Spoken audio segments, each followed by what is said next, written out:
Ex-racists of Reddit, what made you change your mind?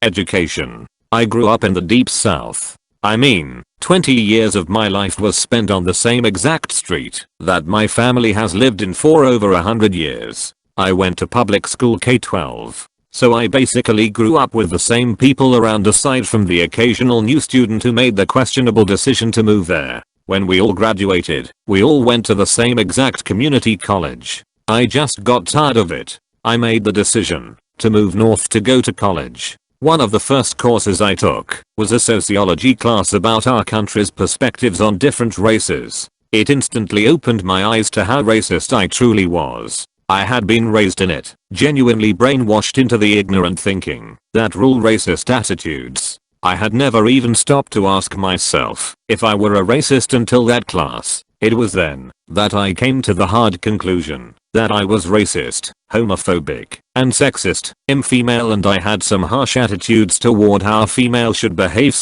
/ dress / etc. I'm ashamed of the things I used to think and the disdain I used to hold toward other people. But admitting to being wrong is the first step toward progression. I'm very glad that I took that class and that I realized my harmful behaviors. It's something I think back to constantly and consider it as a turning point in my life. I went away to college. I was a kid in a racist family. N-bombs were thrown around the dinner table regularly. I had really only met a few African Americans in my whole life. I was also the first in my family to go to college, other than my brother to seminary for the cult my family is in, which I don't count. My friend Richard Redacted was my first black friend. I think he only liked me at first because he had a crush on my friend Amy and she would always be at my parties. But we ended up friends for 4 years. I'm naturally sort of empathetic and I'm good at putting myself in others' shoes. It just sort of dawned on me very early on that I wouldn't speak or act that way if he was around, so I just decided I should never act that way. It took me a little while to forgive myself for being garbage, but I was a kid and literally didn't know any better. Oh yeah, and I fired my **TTY family. I haven't talked to Rich in over 20 years. I moved 3,000 miles away after college, and as you might expect from his name, it is basically impossible to Google him. If you are out there, Rich, thanks. My grandma grew up in Virginia in the 1900s. Being racist is just the default setting. Nana loved her family more than anything, though. So at one point in the late 1980s, she met her first not 100% white grandkid and discovered she still loved him. She made astounding late life progress accepting that darker skin toned people were not only people, but family, friends and welcome in her house. My whole family is quite racist. When I was little I was trying to wrap my head around the rules of the world, so I thought it was as simple as different teams. Blacks vs whites was just like the Red Sox vs the Tigers. Then my grandmother starts going on about how horrible Polish people are, and how I'm never to talk to them. So I'm psyched. Screw those Polish people, whatever color they are, we're mortal enemies. Then she points out our Polish neighbor to me. But, she's white. I point out to my grandmother that she's white so we're on the same team. My grandmother says no, that she's a mixed breed. I point out that my great granddad was a Shoshone Indian, and that I'm a mixed breed. She says that doesn't count. That's when I realized she was just making up the rules and I wasn't going to play games with someone who couldn't stick to the rules.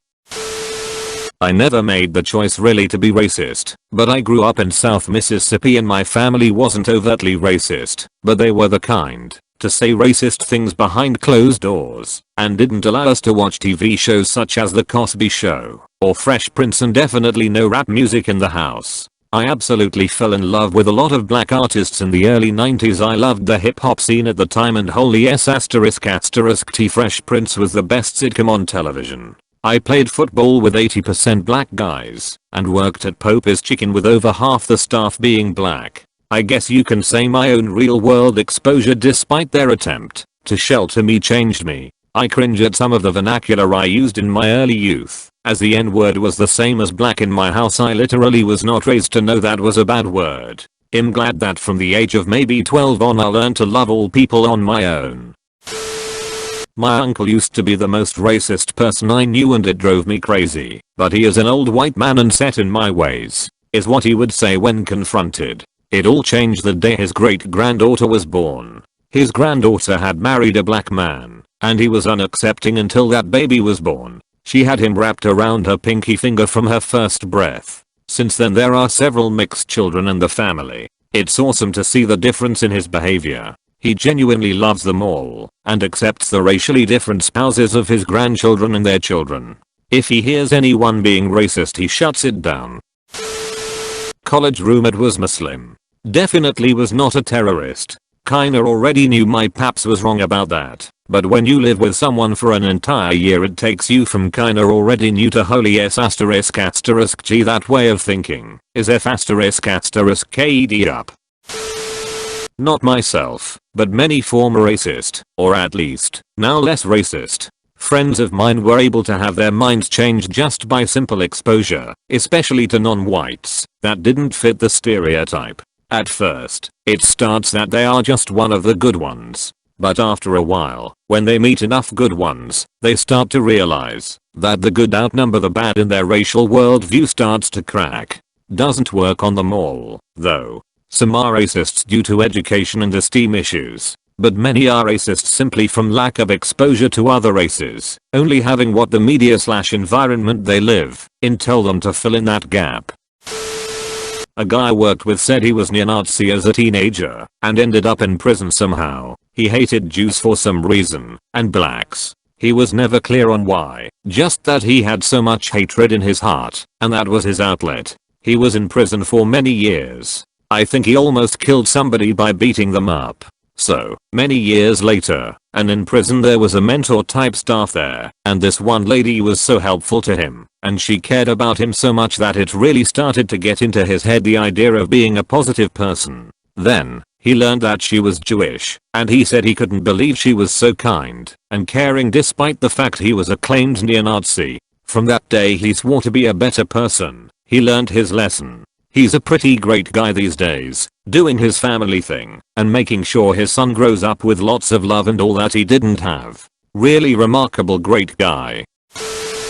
Short answer: rap music and a curious mind. But what's more impressive is how thick of a shell it cracked. My stepfather, who pretty much raised me, was is a Klansman, and so is his father, brothers, etc. This was an old-fashioned family too. My mother didn't speak, unless spoken to. My sisters were expected to marry who my stepfather chose. This was normal to us. I was expecting to find a woman to marry and start a family as soon as I was 18. I'm 23 now, so this was recent. My stepfather beat my older sister black and blue for sleeping with a black man. He always told us that black people are rapists and gangbangers, and that Mexican, while hard workers, are all dirty people and will never amount to anything useful aside from cheap labor. He controlled what we watched and played to reinforce his beliefs in us. On top of this, he was a devout Christian. I was a closeted atheist since 16, but he would have literally killed me if he knew. He believed that gay people should be killed alongside of atheists and Muslims. He wasn't focused on Jews for whatever reason.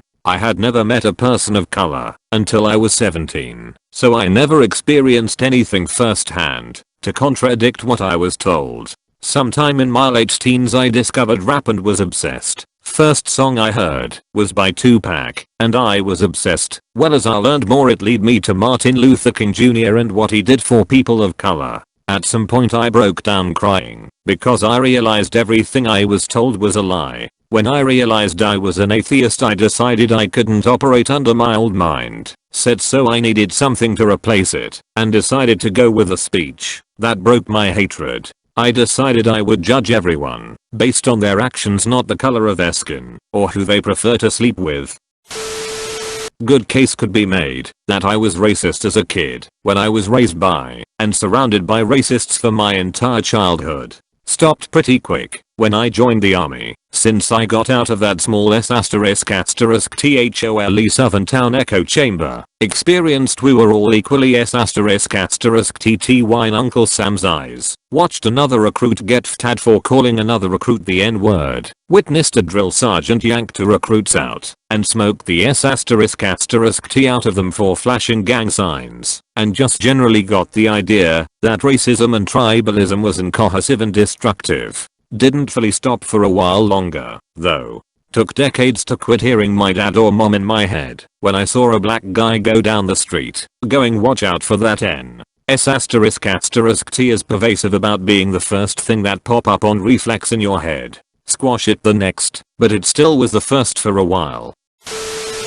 I was in grade 10, a young smart athletic black kid attending a private school on a basketball scholarship. There were probably 5 black kids total in the high school with around 150 to 200 kids in total. Majority white, the rest Assyrian and Middle Eastern. Out of the 5 black kids in total, 3 of us were on the basketball team. The other 2 were females also on the female basketball team. Did we ever get bullied by our own classmates, teammates, and even the teachers seemed to give us a harder time? After attending for 2 years and leaving after my grade 11 year due to the stress, unfairness, and imbalance of diversity, I attended a public school my last year of high school, where there were over 1,000 students of every race. Having a deep hate for others who didn't look like me after those 2 years, going to a public school where everyone just saw you as the person you are and not your outer shell, gave me some enlightenment that racism is taught, not born with it in your blood.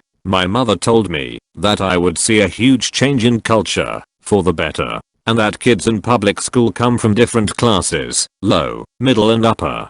And I've got to see white kids who were poorer than me, and white kids who were richer than me, as opposed to the private school where every own's dad owned a Rolls Royce. Not actually, but you get what I mean. I grew a huge appreciate for every ethnicity and every culture, and realize that it's how you're raised, and how you're brought up through your role models. People that hide behind the white picket fence are narrow-minded, and I feel truly sorry for them. I wasn't actively racist when young, but my surroundings did affect me. I never once considered myself racist until I started noticing that at times I would look at a black person and think they're lucky for living in my country, Caucasian majority. This made me start to question myself. Why was I having those thoughts? I guess I had just been subliminally raised that way. You see someone dirty, you think ugh, take a shower. You see someone black, you think ugh, go back to where you came from. Only after realizing this did I start to actively try to rewire my brain, so to say. Glad those times are way beyond me now. Was raised in a racist and closed community. When I joined the army and met different people. My parents. When I was a kid, both of my parents were in grad school and extremely busy, so my paternal grandmother spent a lot of time taking care of me. Unbeknownst to my parents, she filled my head with racist stuff about how I shouldn't be friends with blacks or Latinos. Just stick to befriending the other Indian kids, though whites were acceptable too. One day I said something about black people that caught my parents off guard. I don't remember what. But my parents asked me where I had learned that, and I told them. They talked to her, and she never really changed her ways. This ultimately led to my parents no longer letting my grandmother live with us, or be around my siblings and I without their supervision, because they couldn't allow such a negative influence helping to raise us. My parents talked to me about why what my grandmother told me was wrong. It didn't take too much to get me back to being a normal, non-racist person because I genuinely liked many of the black and Latino kids in my class. I was raised in the deep south. Casual racism was very normal. I didn't even realize it was a problem. I never thought about it. It was baked into every aspect of life, especially church. I eventually went to a Christian college, and they had a rule I didn't understand. People of different races were not allowed to date without express written permission from both sets of parents. However, this only applied to black students, not Asians, Hispanics, Caucasians, or anyone else. This hit me when I found a close friend crying in the bookstore. She was a very pretty black girl, and she was bawling her eyes out. She really liked this other guy, but his parents refused to give them permission to date. She was devastated. and suddenly it was like a veil was lifted from my eyes. I could instantly see the hypocrisy. I feel terrible for all the things I had thought, and the way that I had acted, all without thinking about it. Anyway, that feels like a lifetime ago. I'm basically a completely different person from who I was up until my early 20s. Almost a complete 180 degrees on all my major worldviews. It all started there with that poor, sweet girl. Sesame Street. I'm not even joking. Was raised in a slightly racist household in a pretty racist state. Seeing kids of all colors playing together made me wonder why my mom wouldn't let me play with certain people. It's really nice to see all these people working to move past the detrimental beliefs that they were raised with. It reminds me why I have hope for humanity. Thanks for this question. I saw Home Alone. After that I loved white people. I remember when my sister and me were young, our neighbor had a traveling nurse who would visit and often bring her daughter. We took to the daughter right away, but things went sour when my dad found us hanging out in the basement playroom. Never saw her again after that and never understood why. Later, when I attended my first day of high school I was a nervous wreck, but I did meet a nice kid who sat next to me in homeroom. We had tons of similar interests which I thought no one else shared. I came from a small 15 student per class elementary school. On the way out of school I was with this friend and introduced him to my mom. Over dinner my mom says to my dad, "Tell dad who your new friend is at school. Oh, it's a cool kid named Chris. And tell dad what else about him." It was then I realized everything. My parents were racists. My mother. My dad would spew racist ***t and I'd never think anything of it. Never knew his words to be something the rest of society viewed as repulsive. Grew up in a small white town. Once my mom saw that what he was saying was setting in, she took me aside and quickly sold my dad out. I'm very grateful for this. My mom quickly taught me that people should be judged on their character and not their skin. My dad's favorite quote was, "You have to give respect to get it." My mom taught me that everyone deserves respect until they give you a reason to not earn yours. I've made so many more friends because of my mom's words, and I can't thank her enough. I was never racist as far as I can remember, but I used to use racist words all the time, just because they were the words to use. I even said an abbreviation of Pakistani for ages thinking it was just like Brit for British. It was not. Grew up in a hillbilly rural ***tpile known for white nationalist activity with hillbilly ***tpile friends. I never considered myself racist, but I certainly had some severe ingrown biases. Didn't say anything when they started getting implied racist tattoos of Viking runes and working class tokens like red laces while commenting about illegals and scum. It moved to 88 tattoos and I knew what was happening, but didn't say anything because I didn't think it would turn violent. I think I comforted myself with the fact that our town has an incredibly low minority population, so I didn't assume anyone was in danger. Dum dum dum. Then friends I had known since middle school got arrested for grouping up and attacking minorities near our city center. The victim was a citizen. He was brown. They assumed illegal. I tried to engage rationally, but by then it was clear what was happening and there was nothing I could say to pull them out of their cult. BULLS****T. At this point I had already started distancing myself from them, which left a huge void, because these were essentially my only friends. Certainly eye-opening to see how easily the gentle, kind, intelligent kids I grew up with were turned to violent nationalism within just a couple years. It's a great regret in life that I didn't confront it when I saw the writing on the wall, but they were all loser meth heads, and I made the mistaken assumption that their drug addictions and lack of motivation would hinder any negative repercussions from their ***T. I was wrong, and if nothing else, if anything similar occurs I won't make the same mistake twice. Edit looked it up, fix the crime. Edit it was also more than a decade ago. I can't say for sure the motivation was that they thought the victim was illegal, but he was a Latino man.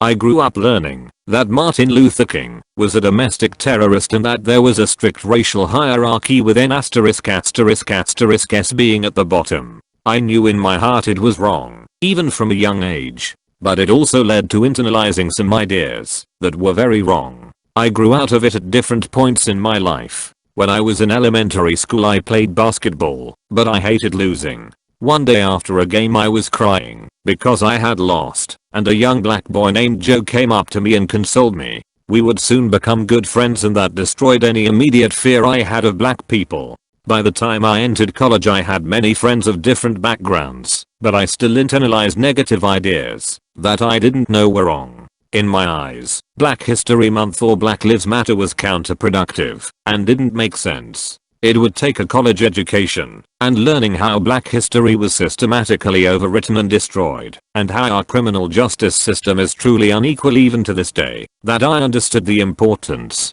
The problem nowadays is that people assume you have to be wearing a Klan robe and burning crosses on someone's lawn to be considered racist. It's okay to recognize that you can potentially have racist thoughts and ideas, as long as you're actively trying to overcome them. Post-military Prop 8 in California was big news, and I couldn't wrap my head around why people couldn't just leave people the F***K alone. Like they can't help being gay, why the F***K bother them for it? Then I looked back at S***Ti and my friends had said about other races, and had a very distinct whoa moment. I'm a Brazilian black guy, and I'd like to congratulate all of you for changing your mind. I've lost my mother yesterday. While I was saying goodbye beside her body I saw that what we leave behind is a empty vessel. What all matters is what is inside. Make sure to like and subscribe for more daily content. Thanks for watching.